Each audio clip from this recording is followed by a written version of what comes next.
to be happening at this very moment. So we chose, the 2 days after the election. We thought we would have enough to understand something of what was happening, but also still be in the moment and trying to figure out what's going to come.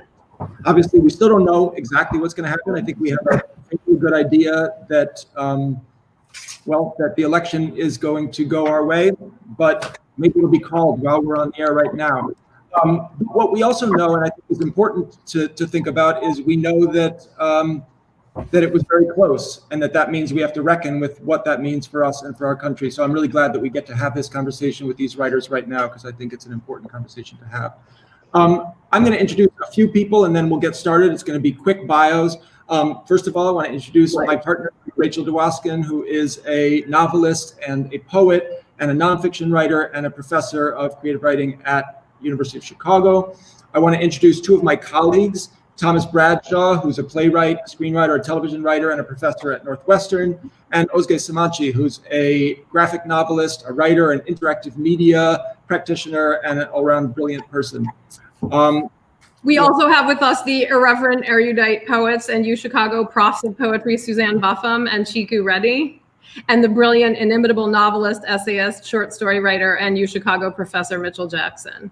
So that is our Chicago team. Thank you guys so much for having this conversation and being in this surreal room with us and in this incredibly complicated moment with us. What happened? What's happening? Chiku and Suzanne, what has to happen?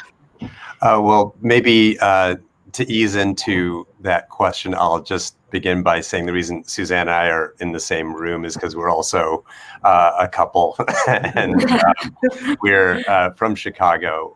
Or we live in Chicago, but we're actually beaming to you from British Columbia, from Victoria, British Columbia, where we're spending the year, not in a black box theater. It's a rental apartment with black drapes. But I think by way of thinking about what's happening, when we signed up, when we all signed up for this conversation, we were anticipating that it would be more of a what happened, past tense discussion of something that was behind us, and the fact that it's still happening means that we're not out of the the Trump event yet, and I think that's probably something that we're going to be metabolizing and learning to live with and learning to incorporate into our lives for a long time to come. Just the fact that this election isn't yet over 2 days after after it ordinarily would have been ended means that kind of like closure, which is a literary concern of every writer on a formal level, is something that's become a kind of living and kind of receding kind of question for like all of us, right?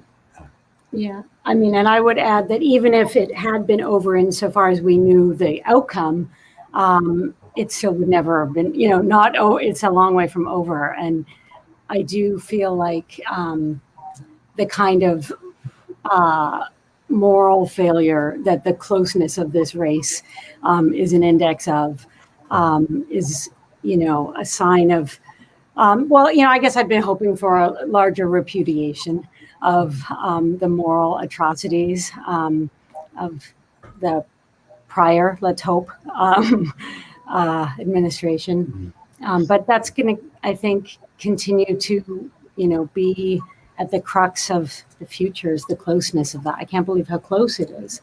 Yeah. Well, I went to bed on, I was so depressed on Tuesday night when I went to bed because, the margins and, Wisconsin, Michigan, and Pennsylvania, had Biden so far behind. I mean, I knew intellectually that all these other votes had to be counted, but it seemed very much a repeat of what happened in 2016. I mean, the map looked the exact same, and so I was very hopeful, when I woke up the next day. But like to your point, it's very disappointing that that the election is close, and And what I find to be profoundly disturbing at this moment is just all the efforts, the lawsuits to try to stop the vote count. I mean, maybe I guess 20 minutes before we got on this, Trump just filed a federal emergency injunction, to try to stop the vote count in Philadelphia. And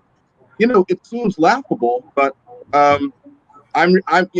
it makes me a little anxious that he might succeed in one of these frivolous lawsuits and actually be able to stop the count.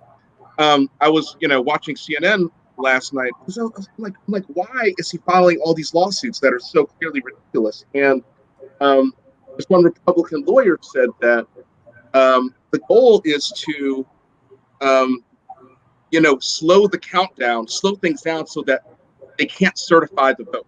If you can't certify the vote by December 14th or whatever, then it decides the election. So it's a very, it's a very dark motivation, Mm.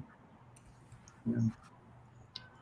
I'm curious. I mean, Suzanne talked about, the kind of what it means for our country that it was so close. And I'm curious for all of you, what you feel like you've learned as citizens or writers from this. I mean, I know we all hoped for repudiation. I'm not sure if all of you, thought that was going to happen. I don't know how much optimism there was in this group, but I am curious what you feel now about this country and about what this all meant. Suzanne said she thought we were going to get a repudiation, and I was thinking what we got was a confirmation of what we have here.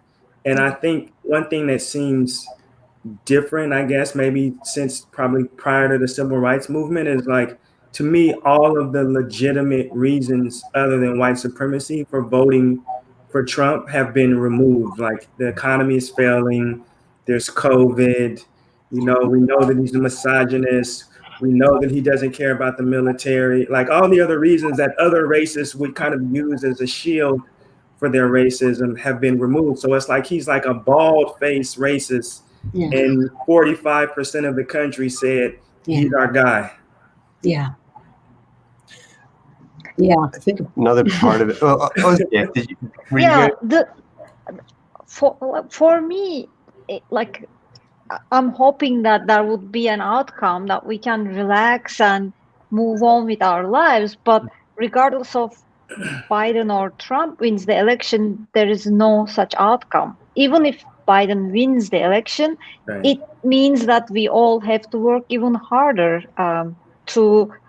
because what we are seeing here is there are huge problems, and there is no way of winning. Actually, whoever wins, there is work that needs to be done. Do you guys remember the line in the Heather McHugh poem? I can't remember the name of the poem, but it's in her book, Hinge and Sign. And the line is, it's about a tornado that devastates a town. And the final couplet is something like, first it was over and then it was never over. Yes. Yes. It really gives me that feeling. It calls that line to my mind. Yeah.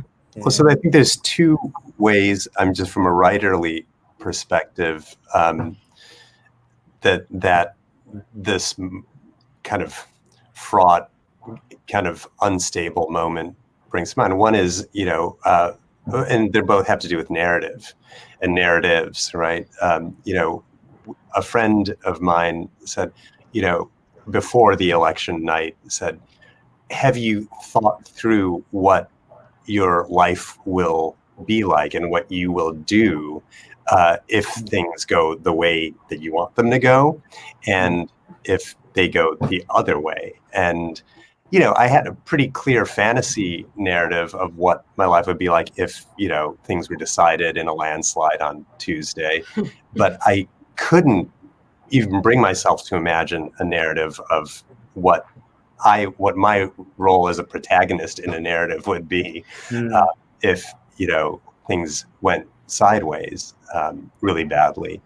And so I think, there's one question is like, we thought a narrative would end and a new one would begin, and we don't really know where we are in that storyline. But also there's just this, like, one of the things that Trump has been doing with this, proliferation of cases, of legal cases, is kind of multiply. It's a classic strategy of multiplying false narratives, right? Yeah. And that's not ending with his administration. That's going to continue with QAnon and any number of conspiratorial master narratives that aren't going to go away, right? And so then, as writers, how do we assimilate those narratives or construct counter narratives? That's the challenge, I think. Yeah, I have been curious about, as writers, I agree, Chico, about the idea of imagining what we're doing as protagonists. And as writers, I'm sure most of us think of our whatever utility we have as being in writing. And so I did spend some time before the election thinking, what could I and should I write if it goes well, and what could I and should I write if it goes badly? And of course, here we are, and it's sort of up for grabs, and it clearly is not either one in a way. But how do we? What use are we in terms of diagnosing? I've been thinking a lot about people like Arthur Miller writing The Crucible during McCarthyism, or James Baldwin writing The Fire Next Time. Like, these are things that not only diagnose and call to action, but also, even after the thing is gone, even after McCarthyism is gone, The Crucible still speaks to what we go through, because those things never, it was over and then it was never over, right? Trumpism, fascism is not going to be over, not now, and not for a long time. White supremacy certainly is not going to be over. So how do we address that? Even if Biden wins in the next few days, how do we address that in a way that makes sense in the future? Well, it's a really interesting question that you ask. And I guess my question is, how do we reach people beyond our silos? You know what I mean? Like, we can all write about how destructive white supremacy, fascism, and and the forces that have been unleashed in our country are. We can write about these things, but I think we're mostly writing to, at this point in time, we're only reaching people who are in our silo. So, we write the things that we write, and everybody in our, people in our silos, see what we've written and they agree, but we're not really changing the minds of people that we would like to change the minds of, You mean Trump isn't watching this right now? He's shouting at the screen, right? He's shouting at the screen. Yeah. Two things he really likes are writers and people who are against Trump. So, yeah. I feel like one way to fight with this is one-to-one interaction.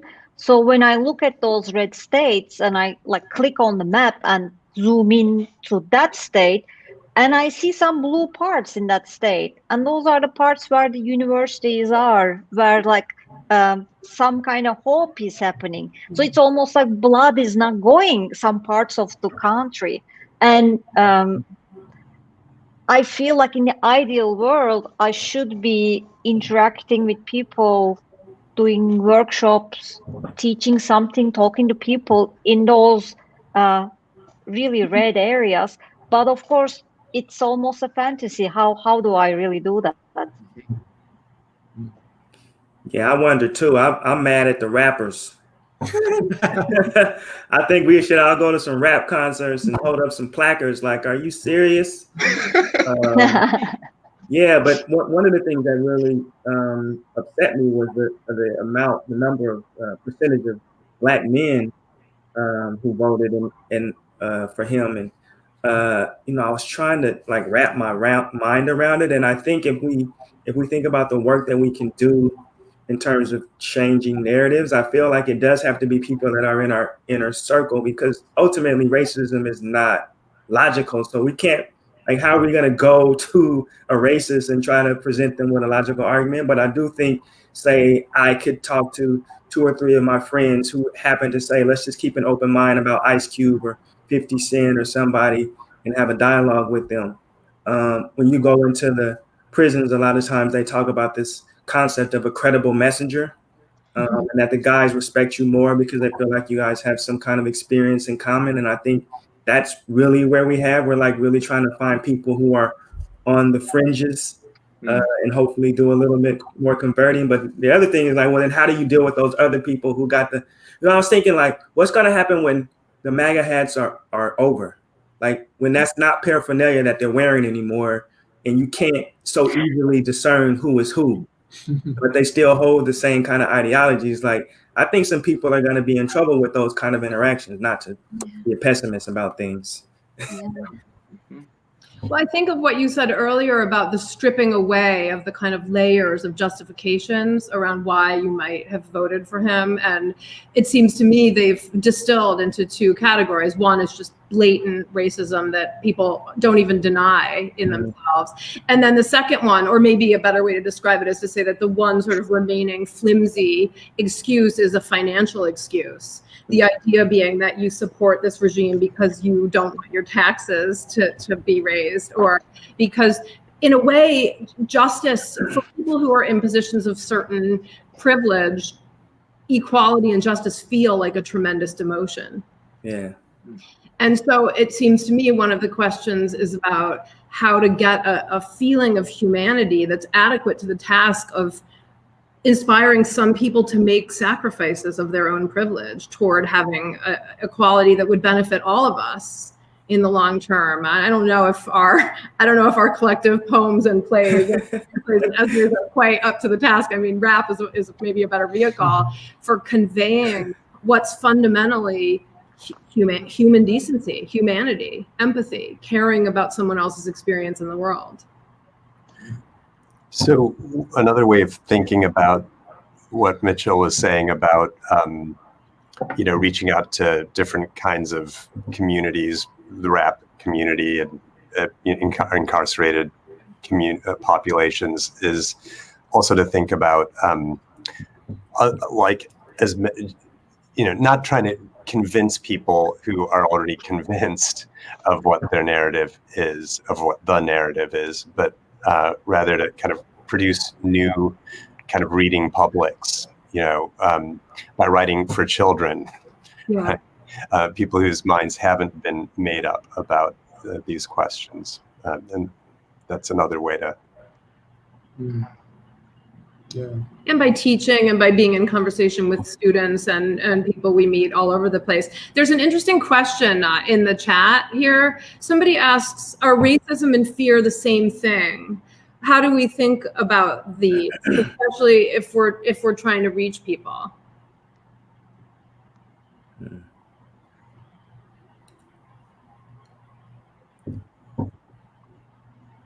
I don't think they are the same thing, but I think you can't have racism without a component of fear, because it's like a motivator for trying to convince people of a certain ideology. But, I'm scared of needles and I don't consider myself to be a racist.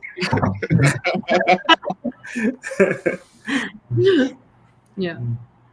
The other thing I've been wondering about, and I'm curious, especially, many of you have international backgrounds, and maybe Özge, this is something you could speak to. I agree completely with Mitchell that in America, the primary, motivator of Trumpism is clearly white supremacy and racism, and that has been stripped bare. But I keep on thinking about the fact that we're not experiencing this in isolation, that Trumpism also is part of a wave of right-wing fascism and xenophobia and authoritarianism around the world, right? So it makes sense that in America, the manifestation would be white supremacy, but we see it in other places.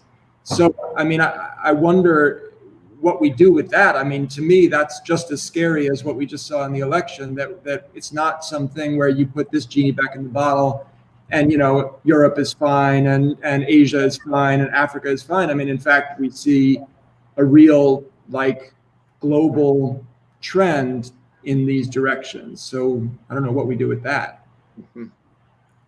Well, probably using the term is a good start, right? I feel like we're talking about white supremacy in a different way than we did a few years ago when it was, I don't know how many years ago, when people were individual white supremacists, but I think now what's being laid bare is the structural white supremacy that is operating certainly nationally, but also on this global scale. That that's just to reiterate that, yes. And that it's interesting to see how the terms get regenerated. I think that's such a good point. And in a funny way, I feel like it's maybe our first answer in some way to our earlier question about what to do as writers. I mean, it's almost facile even to say it, but we have to name the things.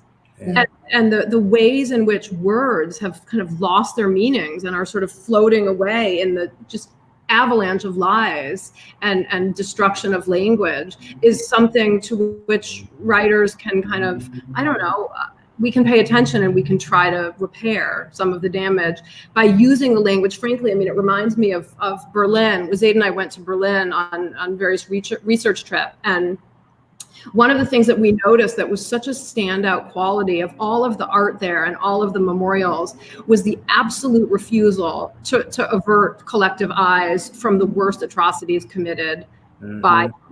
So like in the memorial to the murdered Jews of Europe, the word murdered just appeared relentlessly on every plaque, every letter, every postcard, every description. Euphemize. They never say people died here. They never say, the victim. They always say the murdered Jews, which really puts it on them. And actually, now that we're saying it, it's true in the new Civil Rights Museum too in Jackson, which we took the kids to a year ago. And I feel like we were really struck by how America doesn't do that. We don't admit the thing. We don't say the words. We don't use the language. And so maybe that's part of what happens next. An absolute refusal to avert our eyes. I mean, it's really interesting. I mean, on one hand, obviously, language is really important. I mean, but I've been reading all sorts of,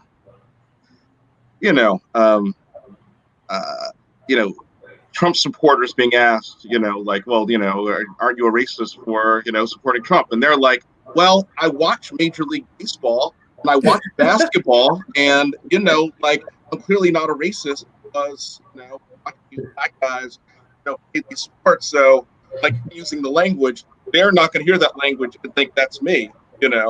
Especially like people saying they can just point to the rappers that are supporting Trump. Hey, look, so and so is supporting Trump. It makes me not a racist. But when you make about language, though, it's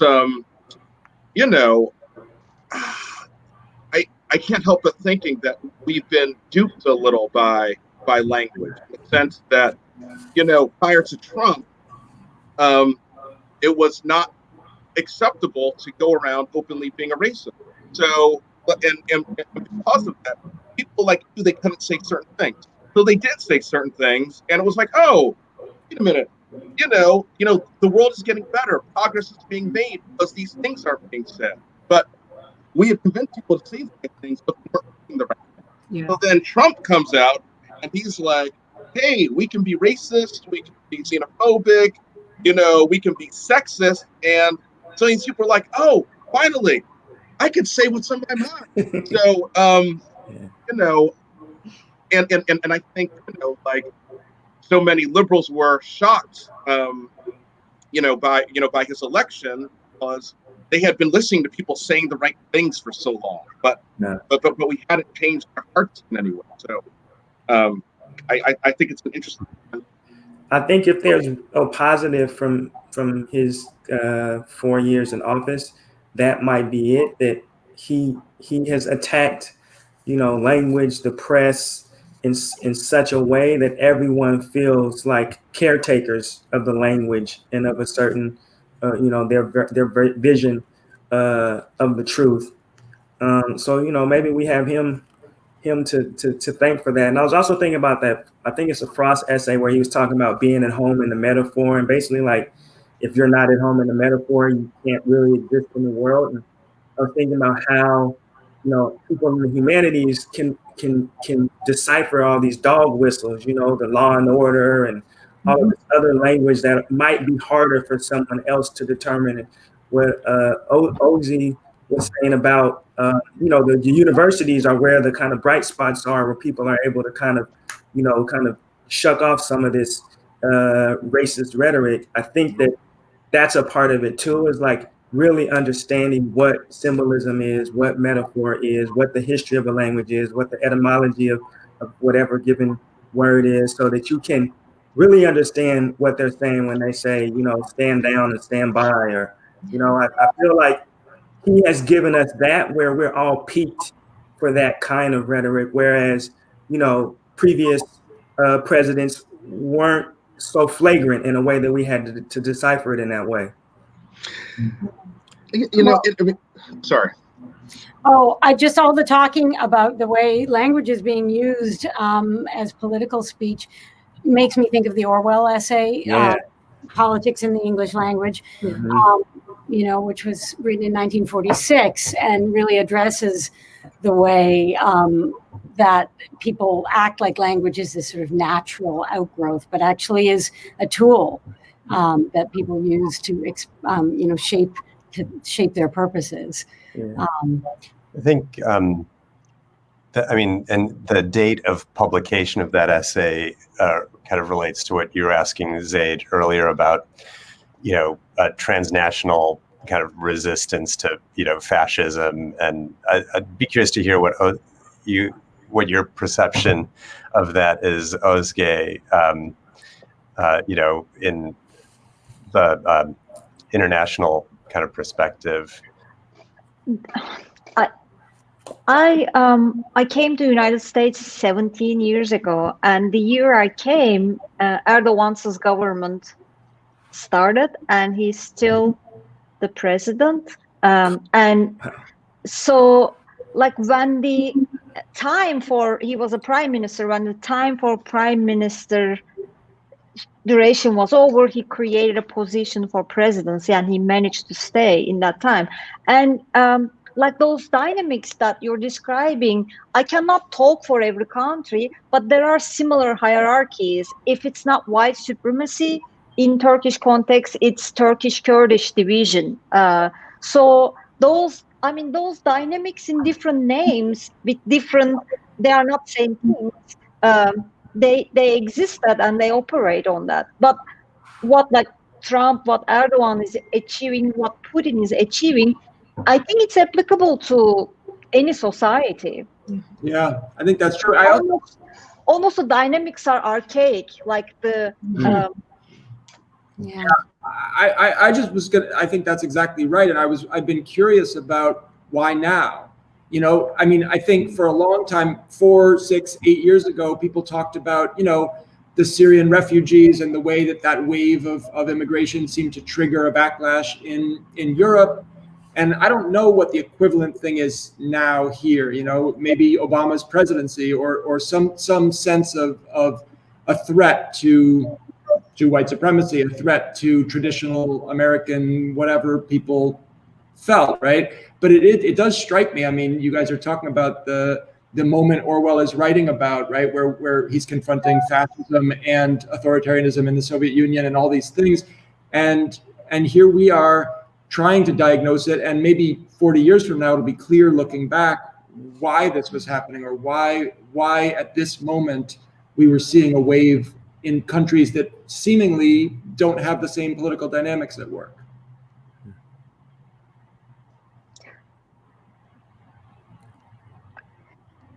Yeah. It's hard to put a finger on, but of course, capitalism is a rolling ball, and that 1% is becoming more powerful, and that is impacts of it is coming to a critical point. Like one of the motives is definitely that. Özge, can I ask you about graphics in this moment?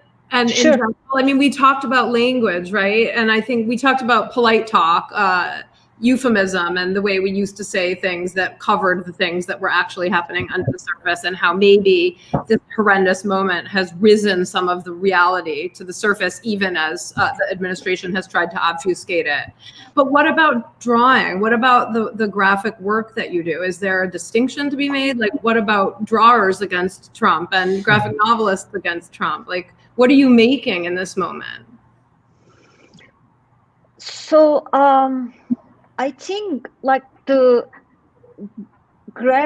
comics people and graphic novels people, they will continue to produce. Like the COVID era, maybe even give some of them the opportunity of stay at home and do their work more.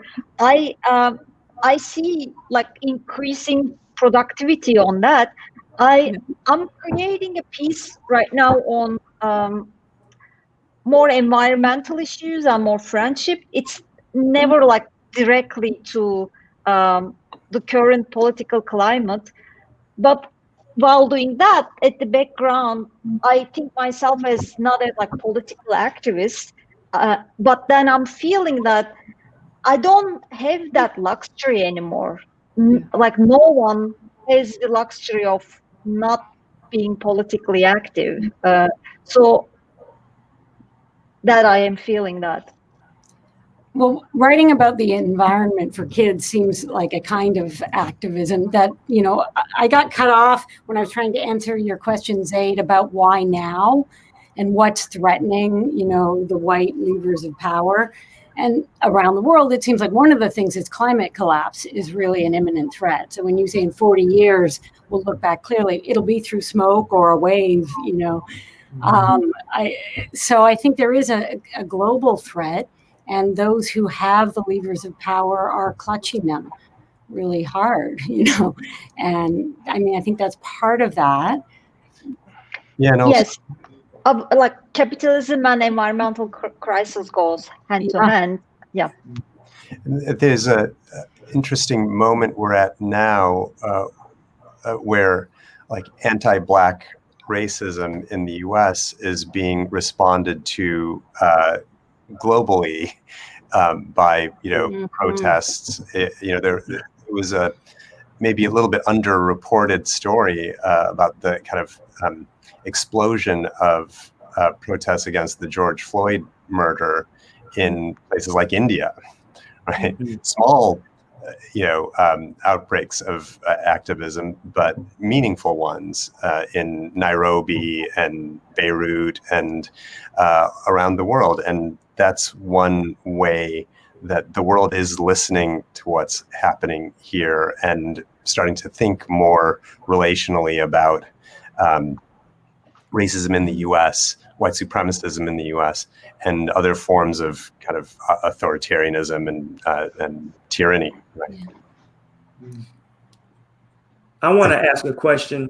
What do you all think is the role of Twitter in the preservation of language, the preservation of truth? I mean, I know they're putting little stamps on people's tweets now and saying, but I wonder, I'm not that versed in Twitter, but like if I start tweeting xenophobic or racist or just untrue facts, would they cut off my account or would I just be able to keep on doing it? And what is the relationship between free speech and the ability on Twitter to say whatever you want to say?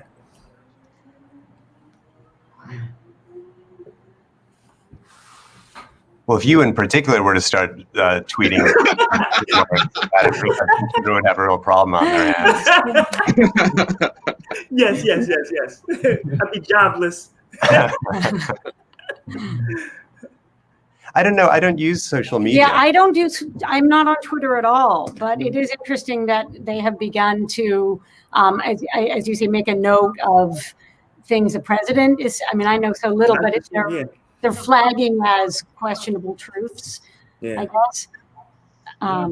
What's the language they use to flag his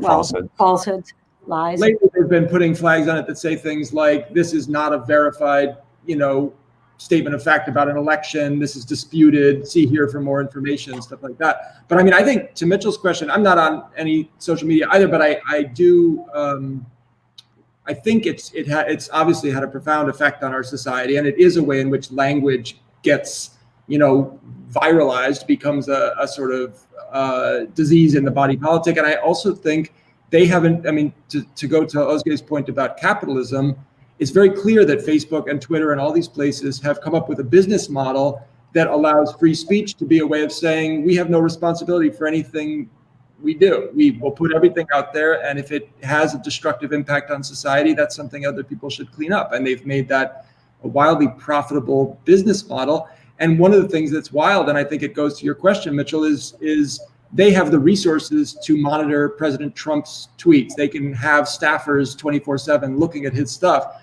but they couldn't do that for you or for everybody because they've got billions of users. Yeah. And their business model is not profitable if they actually tried to, operate as publishers, if they actually tried to take responsibility for what's going on. There's an interesting kind of Chinese template for the answer to this question too. And it relates to our conversation about language and making language and saying the things. So, in China, the social media has always been ruled with an iron fist. And there are many words that are just unacceptable, which you cannot use. And as soon as you use those words, they immediately shut your account down. And Chinese netizens, being acrobatic and linguistic, and I think brilliant, come up with new language immediately. Mm-hmm. And that new language is instantly shared and understood by all the people on social media. It's kind of like a cat and mouse game with the censors. So for example, Ai Weiwei, the controversial Chinese artist, his name is banned from Weibo, which is Chinese Twitter. And so immediately when that happened, Chinese netizens created this slogan, Ai Wei Lai, which means I love the future. It's cheerful and patriotic and hard to argue with. And then they just used that in place of Ai Weiwei's name. And I sometimes wonder about the English language and the Orwell essay and kind of our reputation abroad. I wonder what language we might create to tell the truth, actually, to keep using the language that describes what's in fact happening here and what we see underneath all the euphemism. Mm-hmm. But the United States is still much ahead of China and Turkey and maybe even Russia in terms of free speech. I don't think like any of you have the concern of saying something wrong on this broadcast, but I'm constantly telling myself, be careful what you are saying, be careful what you are saying, because of the government in Turkey, right? That when the pressure increases that much, I'm sure any society would come up with creative solutions. I'm sure, like, as free speech disappears, that wicked creativity will take over. Well, in a way, we're also seeing a backlash right now in our language when you think about this kind of dog whistle language that it seems like the white supremacists in our culture have come up with. Gestures, things. I don't know the language of it, but I've heard, there are things you can do with your hands in a photograph that telegraphs something, and of course, language as well used as dog whistle. But we're also seeing now almost the falling away of that as it becomes more and more okay to be openly, horrifically racist in open ways. So. Yeah, it seems like there's a backlash against what people thought of as politically correct speech. Go ahead. Well, I mean, it's almost. I mean, we've been having this conversation for the last few years, but it's almost like we are living in at least two different countries. You know what I mean? We talk about our country like we're living in the same country, but we're clearly living in. I think the Atlantic did an article which basically said we're living in 13 different, and like talk about education and like Harpers, etc. But anyway, like we're kind of like talking about one country, and we're talking about literature and essays by Orwell and like how do we get that information? You know what I mean? Like there are still places in this country like. If you grow up in parts of the South, you see the Confederate flag every day. Your neighbors have the Confederate flag up. It's still flying from some state houses. There's still some, and this affects how history is taught in these places. There's some places where they're really referring to the Civil War as the War of Northern Aggression. You know what I mean? So, like education. Yeah. Seems to be a big factor here. When we talk about because there are millions of children who are being indoctrinated into a white supremacist mindset. So Yeah. Well, education, seems like a really important part of cultivating readers, right? I mean, writers are somewhat powerless if there are no readers. Yeah. And what we're seeing also with the kind of conspiratorial and kind of fantastic or fantasy narratives that are so hard to stamp out is kind of a scary efflorescence of kind of close reading. There's enormously resourceful close readings of hand gestures in photographs, or piecing together outlandish narratives from various pieces of information or data. And so I think we're kind of talking about two almost irreconcilable things, where we're trying to talk about how do we reduce the number of false narratives while also, maintaining kind of freedom of speech in a kind of increasingly authoritarian media culture. And the flip side of those questions is how do we teach people to read, right? To read sensibly. And so that is, I think, is the education question that you're asking, you're mentioning, Thomas. And some part of that education is interaction with people who are different than you. Like I remember one time I got trapped, like I didn't have a ride in a Athens, Ohio airport. It's just there's no way of transportation. I was hopeless. So I walked to this group of local people, mostly old folks, like white folks, and I asked a woman, may I ride in your bus to Athens? We were in Columbus airport. She fearfully looked at me. I have an accent from another country. She doesn't know me. She's gonna take me into bus. She took the courage, took me into bus, and we started a conversation with these old folks. And apparently they have never met with an international folk. They opened up during the journey, and even those kind of interactions could change people. We are living in our bubbles, and this segregation is happening in the country. And maybe when the sea levels rise, all these blue sides are gonna move to the middle, and it's gonna all mess up. That might be a good outcome of the global environmental crisis. Yeah.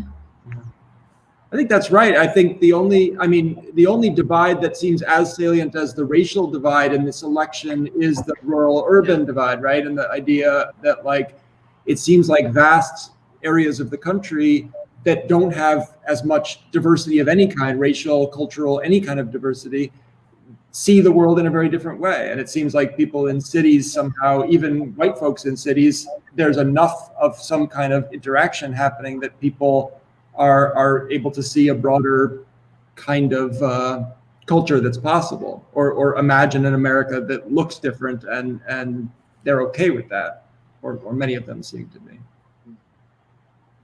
And Özge, I totally agree. I think familiarity is just a huge key. And I think, again, I go back to Sino-US relations just because I've spent so much time in China, so much of my life in that conversation. But the unfamiliarity is fear. I mean, we talked earlier about whether Mitchell's fear of needles makes him a racist. We hate things that we can't understand. Again, there's a Marianne Moore line about that, right? The things we can't understand make us fearful and uncomfortable. And I think all of the ideas I've heard about China that are so inaccurate and so bizarre can be unpacked instantaneously upon befriending someone who is Chinese and lives in China. And so I felt through my whole 20s and 30s, the main goal was to introduce everybody to each other all the time. And I think this is why in cities, the density leads to familiarity. And just having seen and lived next to people who aren't identical to you makes you appreciate the possibility that those people also need healthcare and love their kids. But that's actually a really good question for all of you, that because as writers, I think a lot of what we think about and talk about is empathy, and how literary empathy kind of can theoretically create a connection between people, or an insight into people who are unlike you. But I think a lot of writers in the last few years who I've talked to have become increasingly distrustful of empathy as a device, that it seems to somehow be a way of making people feel better about themselves without actually having to challenge their own beliefs. Mhm. I mean, I wonder how you all in your own work think about empathy and think about, showing people what difference looks like, and is that a worthwhile goal for us? I'll just say a quick answer, which is that in some ways I kind of feel like the big problem right now isn't so much empathy, although it's been being discussed a lot now, so much as just the ability to discern what truth is. Mm-hmm. Right, and that people's confusion about what is actually true is the more pressing problem, because that's what people vote on and act on in the world. So, an example from the China context would be like the whole question about Huawei and the Trump administration's response to 5G. In the U.S. and elsewhere, and I sat in on a class in an Asian Studies department where their view of the whole debate was very different from what both in the U.S. the Trump side and liberals who were concerned about the security of the 5G network were, and it was just very hard for me to know what the truth, narrative was, right? But I don't mean to kind of, sidetrack the empathy question, but I think that and maybe they're two sides of the same question. But. I think they are, actually. I think being able to acknowledge and imagine someone else's perspective as having validity and having a kind of like a three-dimensional kaleidoscopic quality to it allows us to humanize other people and to understand that what we think is true may be viewed very differently by someone else. And let me just, I'm not a moral relativist. Like, I think some people are wrong, and Trump is one of them, and some people are war criminals, so I'm not saying that it's like that perspective and this perspective get equal weight or something. But I do think that reading is a way of coming into contact with people whose truths are different from yours, but still matter.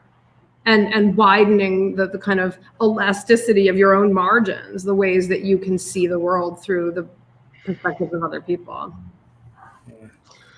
Well, the question about empathy is really fascinating, because obviously, if you can really get people to empathize, then that's such a powerful tool, right? But, there's a lot of work, that I guess isn't really meant to get people to empathize. It's more meant to teach. You know what I mean? And sometimes that work has kind of like a voyeuristic type quality. So it's like, oh, look, I see this play with Black people in it. I feel like I'm learning something about Black culture. And, it's like, oh, that's how those people do it. That's what their life is like. But they don't think, oh, that's just like my family. That's me also. It's like there's still this separation between us and them. So I think, more work that inspires empathy and less work that is so, didactically trying. Yeah, well, and I think also more work that complicates, whether it's a character or a narrator. Maybe I think literature is a place where you can be unsure and explore complexity and not just teach or better people, but to interrogate the self. I think I trust a writer who's hard on themselves a lot more than I trust a writer who's morally righteous and, a beacon of good in a way. I think there's something important to be done on that level at this moment for everyone. Yeah. And I think the danger of empathy is it's like we need to accept the differences. So if we try to operate, oh, this is like me, so I'm gonna like it and I'm gonna care about it, then how we are going to be different? That part gets tricky, but it's a very powerful tool to really make a quick change. And I rely on empathy, and when I create, I aim empathy. But I think the argument for people who are hesitating for empathy is that Tony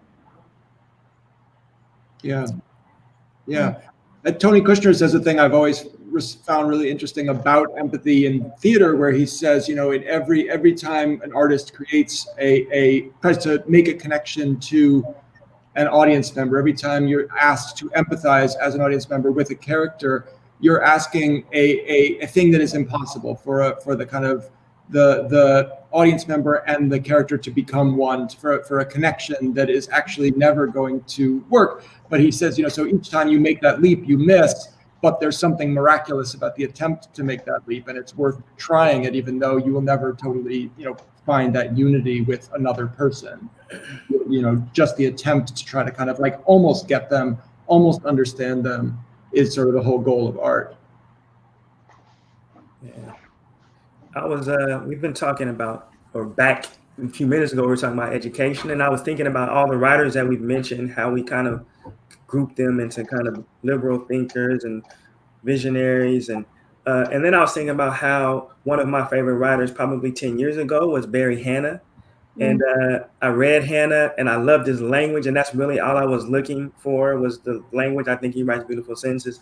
And then I reread Hannah, having assigned it for a craft lecture, and I was appalled at the bare racism of his work. And I knew that he was writing about, and this is airship, so he was writing about the 1950s and 60s in Mississippi. And I was like, but of course he was racist. But I was also thinking that there are some English departments, I'm sure in Mississippi or Alabama, elsewhere, Tennessee, where all they're reading is Barry Hannah.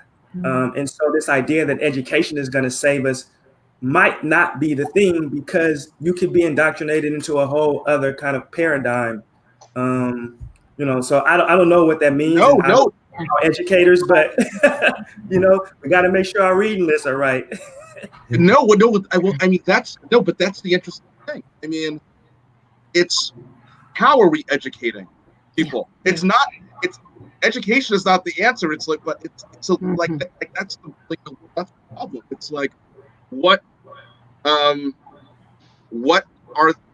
we? How are we educating people? Like, what are we teaching them about history? What literature are we deciding is valuable for them to read? I mean, this is like, you've gotten exactly to the heart of the matter. These kids are being educated. It's just not, I guess, the way that I think it's appropriate to educate people. But people say the same thing about my method of education. So here we have the two country thing again, in a way. One way to bring that around to the question of governance, that brings us together, is not only how we're educating people, but who's educating people. We have a Secretary of Education whose brother is the head of a mercenary, international corporation, literally mercenary. And I think that's one thing we can look forward to after Trump, is making some fundamental changes at the top of these questions. Well, Thomas Bradshaw for Secretary of Education. I think all how many of us? All 7 of us are professors, and watching how Trumpism has kind of filtered down to the university, even to liberal, urban universities like ours. Been kind of amazing. I mean, Betsy DeVos and this new executive order banning critical race theory, as though that's something they can do, or kind of banning immigrant students. And you realize how much the university has been this kind of this place where people could imagine a certain international, cosmopolitan, diverse community, but it's fairly imaginary, or it's fairly isolated in America. And when you get a government that wants to attack it, it's pretty easy to attack it. It's pretty easy to limit that kind of community. And the freedom I opened with, and then Özge kind of echoed later, the freedom that we have, the 7 of us, to be having this conversation in public and saying the words we think are important and asking the questions we want asked. I feel like that's actually fragile. Yeah. I don't feel a sense of eternal entitlement to that. And I don't know if America will continue to provide that. Oh, we've got 2 minutes. Somebody say something hopeful. Somebody, yeah. Okay. I like when we think of this education issue with the prison complex, it gains another level. There, like, I mean, we're talking about what kind of lens we are going to use in the education, but in the prison issue, there is not even education. It's just putting people in a systemic way. And there, like, any kind of education would work almost, I'm going to say. Any kind of like exposition to literature or science is going to work.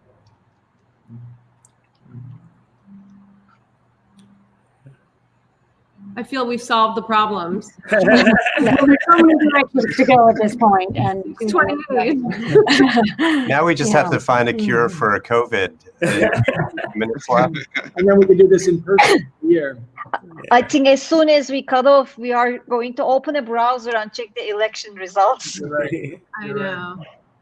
I'm still holding on to hope, and not just of the kind of short-term electoral sort, of the seismic change sort. And I mean, I have found the Black Lives Matter protesters and that movement and the normalization of that slogan even in America to be heartening. I do feel like movements are being built. And I mean, to go back to Kushner, when Zayd had a conversation with Kushner in Chicago a couple of years ago, he said, you know, we all have to be writers and we also have to be citizens. And he meant it in a totally unpretentious and practical way. He was like, get up in the morning and write your novel, write your essay, make your graphic novel, write your poems, write your play. And then in the afternoon, you phone bank. In the afternoon, you go door to door. In the afternoon, you do these kinds of conversations. You march. Yeah. You march. You show up at the protest. You support the kids who are putting together the most progressive and radical activist oppositions. Yeah, I would agree with you. The Black Lives Matter movement, I found it to be so hopeful and inspiring, and such a counterweight against white supremacy and Trumpism. So I think there's lots of cause for hope, especially just the way people were just coming out in droves. It was really there are a lot of good people out there. So. That's a beautiful note on which to add. Yeah. Thank you guys so much. Let's go and check the electoral maps. All right. Thank you. Bye bye. Good night. Thank you. Good night. Okay.